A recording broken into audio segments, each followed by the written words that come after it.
big, big deal in Carter County is duck hunting. Now, I wouldn't embarrass any of you by asking you if you're a duck hunter, married to a duck hunter, or even know a duck hunter. It's the craziest sport I've ever seen in my life. It's cold, it's wet, it's early. You sit there 6 hours. You might not even see a duck, and they say it's the most fun they've ever had. I don't understand that. But I have studied duck hunters in Carter County, and I know in order to be a successful duck hunter, you got to have a good duck dog. And truth be known, these duck hunters in Carter County think more of their duck dogs than they do their own wives. I don't know why. It's just a prevailing attitude around here. And the reason I say this, I get up early on a Saturday morning with some friends of mine, and we go running from Moorhead to Beaufort and back. We think we're the only ones crazy enough to be up that early in the morning. But them pickup trucks drive by us, and it's them duck hunters. And they got them duck dogs in the front street, little earphones on, listening to the stereo. They love them duck dogs.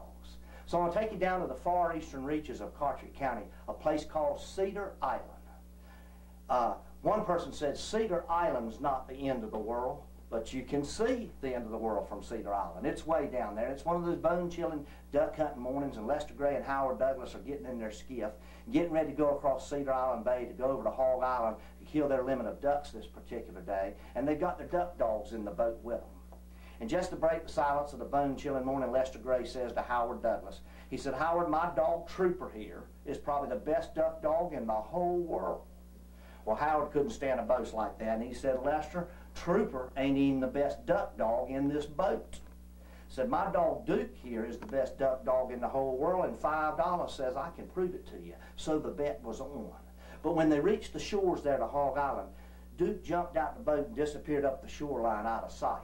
Lester Gray rubbed his hands together as if to say, "This is going to be the easiest $5 I've ever earned. That dog ain't even disciplined enough to hang around till we get in the duck blind."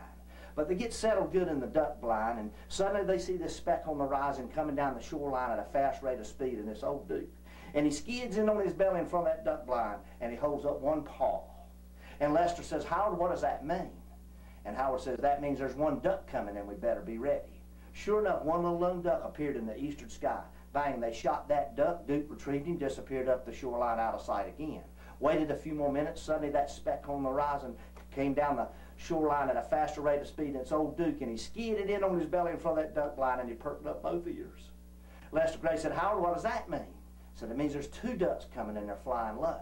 Sure enough, here came two ducks in there just about water level. Bang, bang, they shot them both. Duke retrieved one. He let old Trooper retrieve one, just so old Trooper would feel useful in this story. Disappeared up the shoreline out of sight again. Even Howard got a little nervous this time, and suddenly they saw that speck on the horizon coming down the shoreline at a faster rate of speed than those other two times. And it was old Duke, but they noticed he had a stick in his mouth, and he was shaking his head fiercely with that stick in his mouth as he skidded in on his belly in front of that duck blind, and Lester Gray couldn't stand it. And he said, "Howard, what in the hell does that mean?" And Howard says, "That means you owe me $5, and there's more ducks coming you can shake a stick at."